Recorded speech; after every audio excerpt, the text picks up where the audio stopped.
दमदार ट्रेड्स में आप सबका स्वागत है। आप सबको गुड मॉर्निंग। हफ्ते का आखिरी कारोबारी सत्र, फ्राइडे का दिन इन ग्रीन कामकाज करते हुए, पर दरअसल वो सेशन की हाईलाइट नहीं है। सेशन की हाईलाइट है थोड़ा ऊपरी स्तरों से इस समय हम थोड़ा पस्त पड़ रहे हैं। अच्छे मूव्स, अच्छी शुरुआत।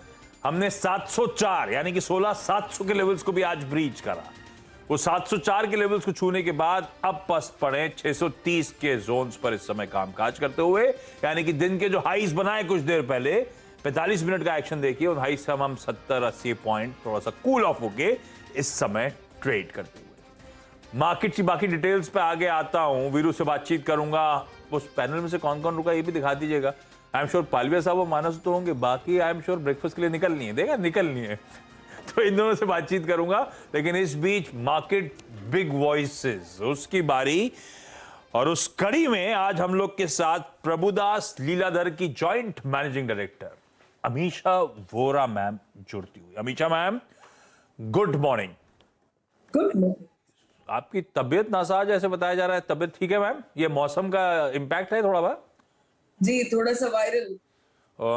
ध्यान रखने का मैम। सॉरी फिर उस दिन तबीयत खराब होने के बीच में आपको डिस्टर्ब कर रहे हैं हम लोग। तो क्या है कि लेकिन आपके व्यूज इंपॉर्टेंट हो जाते हैं ना हम बाजार वालों के लिए।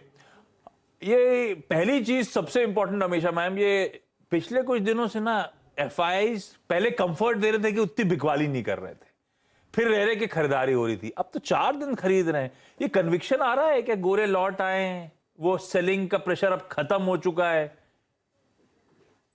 मुझे ऐसा लगता है कि जो सीरीज ऑफ थिंग्स हुए, जैसे कि शायद इन्फ्लेशन भी पीक पे है, कमोडिटी प्राइसेस का जो पीक हुआ वो हो चुका, और डॉलर इंडेक्स का जो पीक हुआ शायद वो भी, और रुपी डेप्रिसिएशन भी करीब करीब बॉटम पे।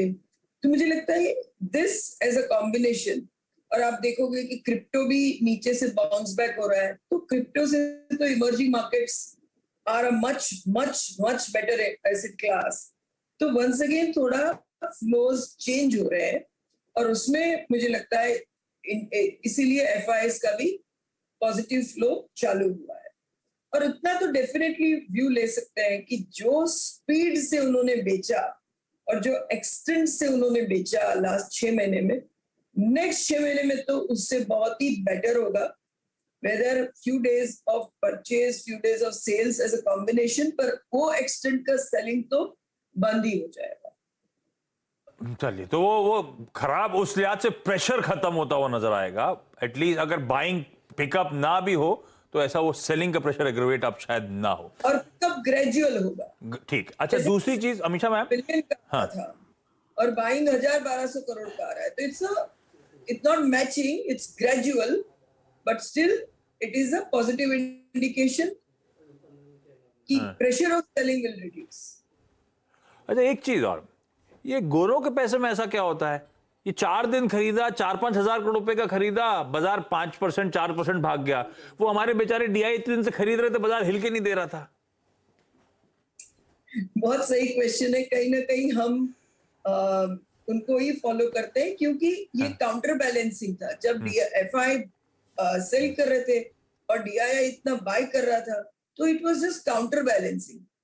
अब जब आप देखोगे कि महीने का 12-14 हजार करोड़ का सिप का फ्लो तो आने ही वाला है, only mutual funds, over and about that जो इंश्योरेंस पैसा है, और उसमें अगर एफआई का सेलिंग बंद हो गया तो इम्पैक्ट बहुत कंपाउंडिंग हो जाएगा। इसलिए उनके पॉजिटिव फ्लोज को ज्यादा इंपॉर्टेंस देते हैं। ठीक बात। अच्छा, इस अमिशा मैम, इस लास्ट टाइम बात हुई थी तब हम लोअर लेवल्स पे थे, अब तो बहुत बढ़िया पुल बैक आ गया। इनफैक्ट 15,200 के नीचे वाले अब हम 16,700 आज छू डाले इंटरडे में। इस पुल बैक के बाद अब आप लोग का व्यू प्रभुदास लीलाधर में क्या बन रहा है? क्या अभी भी वो एग्रेसिवली एक्यूमुलेट करते चलो अच्छे स्तर हैं, या लग रहा है पुल बैक काफी स्ट्रांग हो गया है, कहीं फिर से फिजल आउट हो जाएगा? क्योंकि अभी तो इन्फ्लेशन रिलेटेड कंसर्न्स, वो फेड के एक्शन, तो सेंट्रल बैंक की टाइटनिंग, वो सब हमारे सामने ही खड़ी हुई है।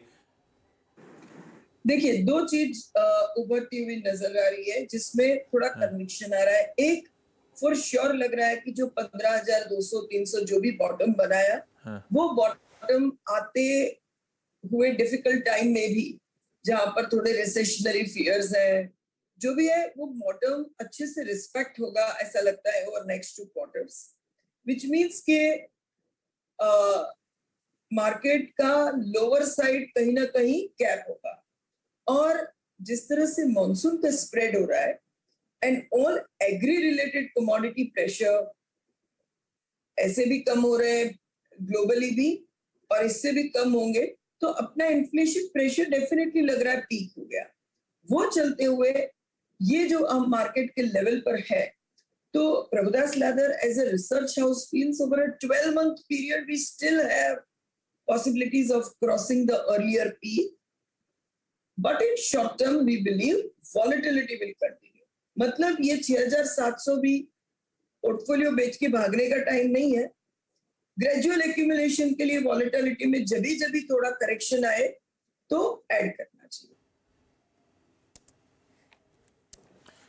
ओके अच्छा, फिर ये जब रिजल्ट सीजन के हमेशा मैम शुरुआत हुई थी, थोड़ी लड़खड़ाती शुरुआत हो गई थी वो, क्योंकि शुरुआती जो आईटी स्टॉक्स आए तो उन्होंने थोड़ा सा मूड बिगाड़ दिया। अब वो मूड बिगाड़ दिया, फिर हमारी एक्सपेक्टेशन थोड़ी ज्यादा माउंट हो गई थी, जो भी हो डिसअपॉइंटमेंट था स्ट्रीट के लिए। अब जो नंबर्स आ रहे हैं उसके बाद ये Q1 की अर्निंग्स कैसी पैन आउट हो रही हैं, और अब तक के नंबर्स के बाद ऐसा लग रहा है कि डिसअपॉइंटमेंट स्ट्रीट के लिए, या फिर अब हम पिकअप कर रहे हैं, इंडिया को डिलीवर कर रहा है? इसमें दो चीजें, एक तो स्ट्रीट ने भी अपने नंबर बिकॉज ऑफ जो भी कमोडिटी प्राइस प्रेशर था वो लेते हुए काफी कंजर्वेटिव कर दिए थे एक क्वार्टर। और लास्ट ईयर का बेस तो एनी विच में लाइक टू लाइक नहीं था, क्योंकि उसमें कोविड का इम्पैक्ट था। वो दोनों को ले तो जैसे कि लीवर्स का जो वॉल्यूम ग्रोथ आया है वो काफी इंस्पायरिंग है, डीमार्ट का जो वॉल्यूम ग्रोथ आया है काफी इंस्पायरिंग है। तो अभी तक रिजल्ट ये बता रहे हैं कि जो डोमेस्टिक डिमांड ड्रिवन सिनेरियो है वो एक्सपेक्टेशन से बेटर है, एंड जो प्रेशर पॉइंट एबिडा में होना चाहिए वो भी एक्सपेक्टेशन से बेटर है, क्योंकि एक्सपेक्टेशन ही बहुत कम कर दिया था। तो ऐसे कह सकते हैं कि अभी तक का ट्रेंड एक्सपेक्टेशन से बेटर है, and on the top of it the underlying demand trends are still well maintained. तो ठीक है। अच्छा मैम, प्रभुदास लीडर में आप लोग क्या बेट कर रहे हो? अब यहां से कौन से सेक्टर्स लीडर्स के तौर पे इमर्ज होंगे? पिछले कुछ दिनों से बहुत चर्चा आईटी की, बहुत चर्चा बैंक्स की हो रही थी। क्या यही सबसे प्रेफर्ड स्पॉट्स आपको भी नजर आते हैं, प्रेफर्ड स्पेसेस आपको भी नजर आती हैं क्या? देखिए, हम लोग थोड़ा रैली आ चुका है, पर फिर भी ऑटो बहुत ही इंपॉर्टेंट सेक्टर रहेगा, और अभी भी ऐसा लग रहा है, क्योंकि लास्ट 2 से 2.5 साल में काफी सेक्टर रिकवरी हो गया, काफी अलग अलग सेक्टर में रिकवरी आई। ऑटो में फुल फ्लेजेड नहीं आई क्योंकि chip and supply side issue था, और उसके बाद पूरा कमोडिटी प्राइस प्रेशर हो गया, तो ना पूरा प्रोडक्शन हो सका, ना पूरा एबिडा मार्जिन कैप्चर कर पाए। तो आगे चलते हम लोगों को लगता है कि एनी विच में रूरल बाउंस बैक से डिमांड सिनेरियो ठीक रहेगा, प्रोडक्शन भी इंप्रूव हो सकेगा, एंड मार्जिन्स भी इंप्रूव होंगे। तो auto as a sector and within that commercial vehicles हो गया, EV led players and passenger and UV vehicle हमें अच्छी स्पॉट्स लग रहे हैं। उसी तरह से manufacturing within auto and outside, be some of the key auto ancillaries companies like Praj and other manufacturing companies, जहां पर हमको लगता है PLI and China Plus हुए बहुत अच्छा इंप्रूवमेंट रहेगा। और ये दोनों के बाद हमें लगता है बैंकिंग अभी भी बहुत ही स्ट्रॉन्ग पोजीशन में है, बोथ उनकी balance sheet and expected growth की वजह से, तो वो भी देखना चाहिए। तो ये ऑर्डर में हमें लगता है कि सेक्टर्स को देखना चाहिए। क्योंकि आपकी तबीयत खराब है ज्यादा, क्योंकि आपसे तो बात करते करते आधा घंटा कब निकल जाएगा पता ही नहीं चलेगा। जाते जाते एक सवाल और, अगर मैं पीएल में आज अकाउंट खुलाऊं और 5 स्टॉक्स खरीदने हो आप लोग को, तो कौन से 5 स्टॉक खरीदोगे उस अकाउंट में मैम? अगर इन्वेस्टमेंट के पर्सपेक्टिव से, इन्वेस्टमेंट के, यस, तो हम ये इसमें डालेंगे, टाइटन डालेंगे, इन्वेस्ट करवाएंगे, डीमार्ट इन्वेस्ट करवाएंगे, हम प्राज एक मिड कैप में पोजीशन लेंगे, आईसीआईसीआई बैंक में लेंगे, एंड और एक मैं डालूं तो हम अपोलो हॉस्पिटल में। Beautiful. Amisha ma'am, thank you so much जुड़ने के लिए। Get well soon ma'am. बढ़िया लगता है हमेशा आपसे बातचीत करके। तो ऑटोज एक प्रिफर्ड पॉकेट, वो मैन्युफैक्चरिंग कंपनीज जैसे प्राज अच्छी